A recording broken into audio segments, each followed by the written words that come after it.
மதுரை வந்தடைந்த மத்திய உள்துறை அமைச்சர் அமித்ஷாவை வரவேற்ற பாஜக அதிமுக நிர்வாகிகள். மீனாட்சி அம்மன் கோயிலில் வழிபாடு நடத்திவிட்டு கட்சி நிர்வாகிகள் கூட்டத்தில் பங்கேற்க திட்டம்.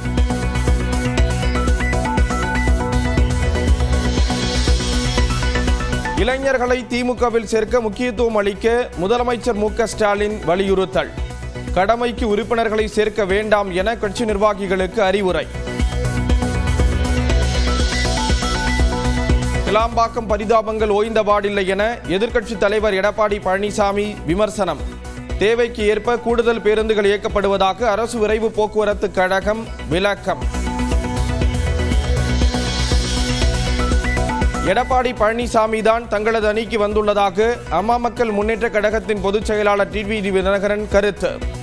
திமுகவை வீழ்த்த அதிமுக உடனான பங்காளி சண்டையை ஒத்திவைத்துள்ளதாக நியூஸ் 18க்கு பேட்டி. ஏற்கனவே பங்காளி சண்டை இருக்கு, அதை வச்சுதான் கேட்குறீங்க. எங்களை பொறுத்தவரை இந்த சண்டையெல்லாம் ஓரமாக வச்சுட்டு அதெல்லாம் பின்னாடி தேர்தல் முடிஞ்சு திமுகவை வீழ்த்தி விட்டு பார்த்துக் கொள்ளலாம்.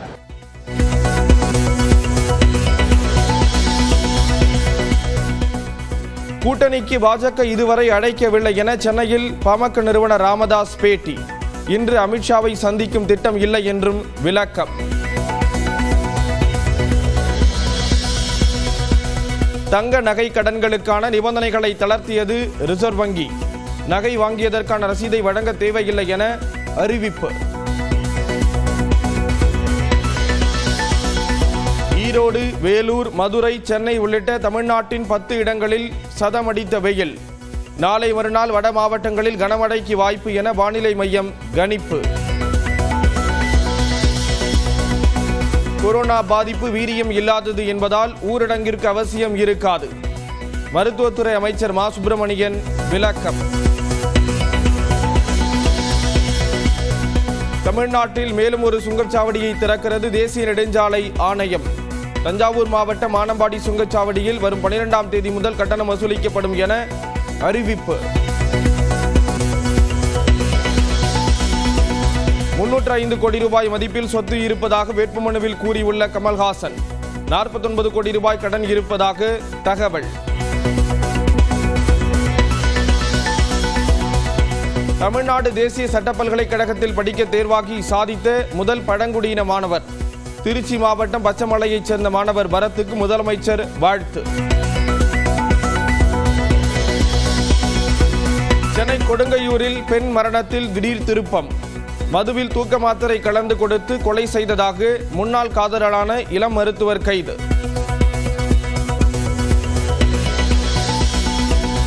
ஆந்திராவில் முதலீடுகளை ஈர்க்க வேலை நேரத்தை 10 மணி நேரமாக உயர்த்த திட்டம். சட்ட திருத்தம் கொண்டுவரப்பட உள்ள நிலையில் வலுக்கும் எதிர்ப்பு.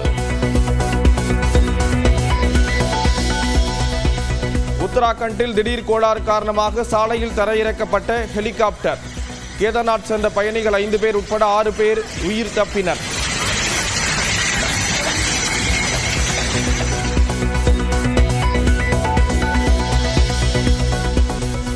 மகாராஷ்டிர தேர்தலில் மேட்ச் பிக்சிங் நடந்தது என்ற ராகுல் காந்தியின் கருத்து அபத்தமானது என தேர்தல் ஆணையம் மறுப்பு. யாருடைய கையெழுத்தும் இல்லாமல் தேர்தல் ஆணையம் பதிலளிப்பது சரியான வழிமுறை அல்ல என ராகுல் காந்தி விமர்சனம்.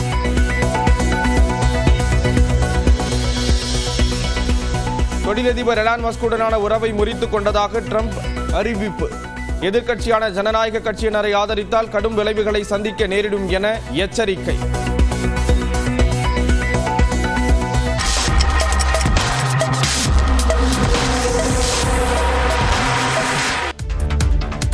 வணக்கம், இது பிரேக் ஃப்ரீ பிரைம் டைம். முழுமையான செய்திகளின் 3 மணி நேர அணிவகுப்பு. முதலில் சூப்பர் 60 இன்றைய நாளில் அறிய வேண்டிய அத்தனை செய்திகளின் விறுவிறுப்பான தொகுப்பு. அந்த வகையில் முதலாவதாக மதுரை வந்திருக்கக்கூடிய அமித்ஷா பாஜக நிர்வாகிகளின் ஆலோசனை கூட்டத்தில் பங்கேற்க உள்ளார்.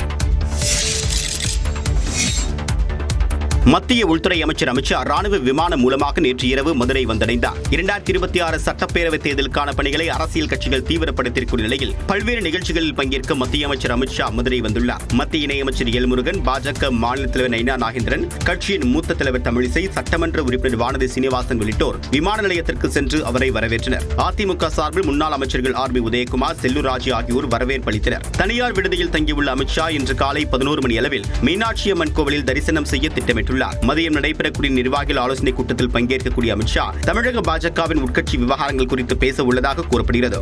மாலை 4 மணி அளவில் மதுரை ஒத்தக்கடை பொதியில் நடைபெறும் பாஜக பொதுக்கூட்டத்தில் கலந்து கொள்கிறார். நிகழ்ச்சிகளுக்கிடையே முன்னாள் முதலமைச்சர் ஓ பன்னீர்செல்வம், அமமுக பொதுச் செயலாளர் டிடிவி தினகரன் ஆகியோரை அமித்ஷா சந்திக்க உள்ளதாக தகவல் வெளியாகியுள்ளது.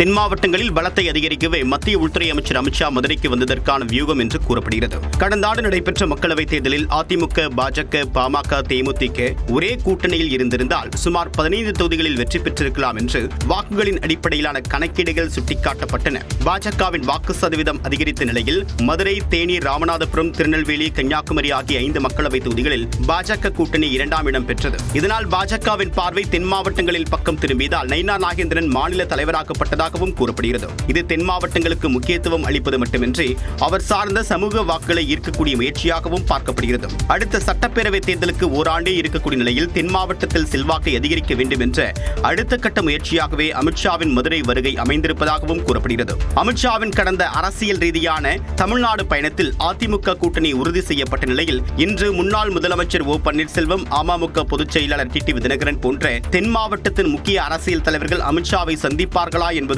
எதிர்பார்ப்பை ஏற்படுத்தியுள்ளது. தென் மாவட்டத்திற்கு முக்கியத்துவம் அளிக்கக்கூடிய வகையில் அண்மையில் திமுகவின் பொதுக்குழு கூட்டம் மதுரையில் நடைபெற்ற நிலையில் பாஜகவும் மதுரையை முன்னிலைப்படுத்துவது அரசியல் வட்டாரத்தில் கவனம் பெற்றுள்ளது. மக்களை சந்திக்க புறப்படும் திமுக நிர்வாகிகளின் ஒவ்வொரு நகர்வும் வெற்றி பெற வாழ்த்துவதாக முதலமைச்சர் மு க ஸ்டாலின் கூறியுள்ளார்.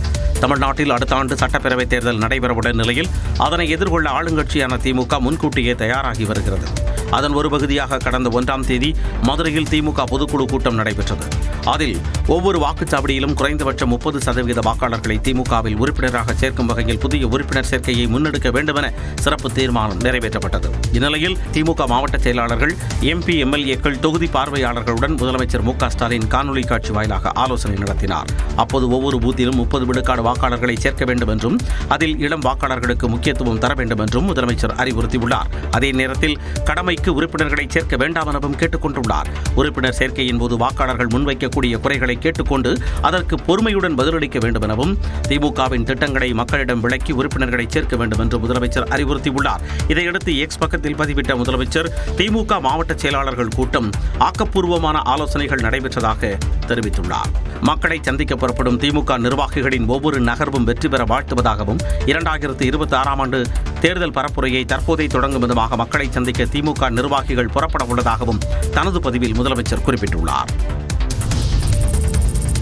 வார இறுதியில் கிடாம்பாக்கத்தில் கூட்டம் அதிகமாக இருக்கும் என அரசுக்கு தெரியாதா என்று எதிர்க்கட்சித் தலைவர் எடப்பாடி பழனிசாமி கேள்வி எழுப்பியுள்ளார்.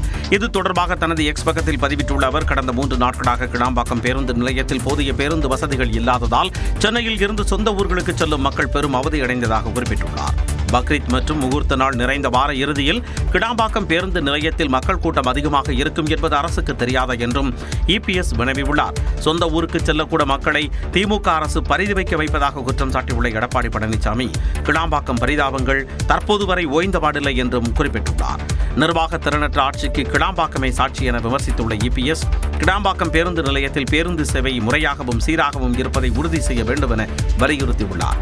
இதேபோன்று கிடாம்பாக்கம் பேருந்து நிலையத்தில் தேவைக்கு ஏற்ப பேருந்துகள் இயக்கப்படவில்லை என விஜயின் தமிழக வெற்றிக் கழகம் கண்டனம் தெரிவித்துள்ளது.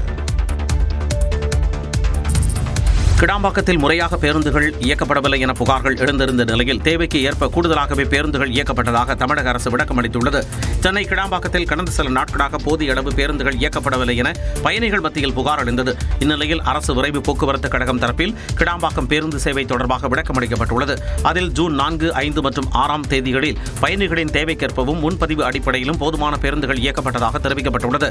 சென்னையில் இருந்து 94,926 முன்பதிவு இருக்கை வசதிகள் உள்ள நிலையில் அதில் 26% இருக்கைகள் மட்டுமே கடந்த 3 தினங்களில் முன்பதிவு செய்யப்பட்டதாகவும் தெரிவிக்கப்பட்டுள்ளது. அரசு பேருந்துகளில் முன்பதிவு வசதி உள்ள இருக்கைகளில் அதிகபட்சமாக 9% மட்டுமே முன்பதிவு செய்யப்படுவதாகவும் குறிப்பிடப்பட்டுள்ளது. பயணிகள் முறையாக முன்பதிவு செய்து பயணம் செய்தால் பேருந்து நிலையங்களில் தேவையற்ற விவாதங்கள், முண்டியடித்து ஏறுதல் தவிர்க்கப்படும் எனவும் தெரிவிக்கப்பட்டுள்ளது. மேலும் நள்ளிரவு நேரங்களில் ஒரே நேரத்தில் மிக அதிக அளவிலான பயணிகள் பேருந்து நிலையத்திற்கு வருவதால் தவிர்க்க முடியாத சிரமம் ஏற்படுவதாகவும் கூறப்பட்டுள்ளது. தொலைதூர பயணம் மேற்கொள்ளும் பயணிகள் கடைசி நேர கூட்ட நெரிசலை தவிர்க்கும் பொருட்டு முன்பதிவு செய்து பயணிக்கவும் கேட்டுக் கொள்ளப்பட்டுள்ளது. திமுகவை வீழ்த்த பங்காளி சண்டையை ஒத்திவைத்துள்ளதாக டிடிவி தினகரன் கூறியிருக்கிறார். எடப்பாடி பழனிசாமி தான் தங்களது அணிக்கு வந்துள்ளதாக அமமுக பொதுச் செயலாளர் டிடிவி தினகரன் தெரிவித்துள்ளார். மதுரையில் நியூஸ் 18 தமிழ்நாடு தொலைக்காட்சிக்கு பேட்டியளித்த அவர் அம்மாவின் தொண்டர்களை அழைத்தோம், அம்மாவின் கட்சியே வந்துவிட்டதாக கூறினார். அவருடைய அணியில நாங்க ஏற்கனவே தேசிய ஜனநாயக கூட்டணியில் இருக்கோம்.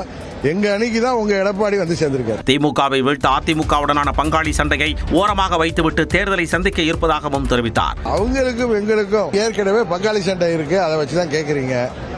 எங்களை பொறுத்தவரை இந்த சண்டையெல்லாம் ஓரமா வச்சுட்டு அதெல்லாம் பின்னாடி தேர்தல் முடிஞ்சு திமுகவை வீழ்த்தி விட்டு பார்த்து கொள்ளலாம் என்கிற ஒரே குறிக்கோளோட நாங்க தேசிய ஜனநாயக கூட்டணியில் தொடர்ந்து செயல்படுறோம். பாமக தேமுதிக மட்டுமல்ல, புதிய கட்சிகளும் கூட்டணிக்கு வரும் என்றும் டிடிவி தினகரன் கூறினார். பாமக பழைய பலத்தோடு எங்கள் கூட்டணிக்கு வரும், அதுபோல தேமுதிகவும் வரும் என்று நாங்கள் நம்புகிறோம். பாஜகவினர் சாணக்கியர்கள் என்றும் அவர்கள் எந்த கட்சியையும் கைப்பற்றி தங்களை பலப்படுத்திக் கொள்ளும் அவசியம் இல்லை எனவும் தெரிவித்தார்.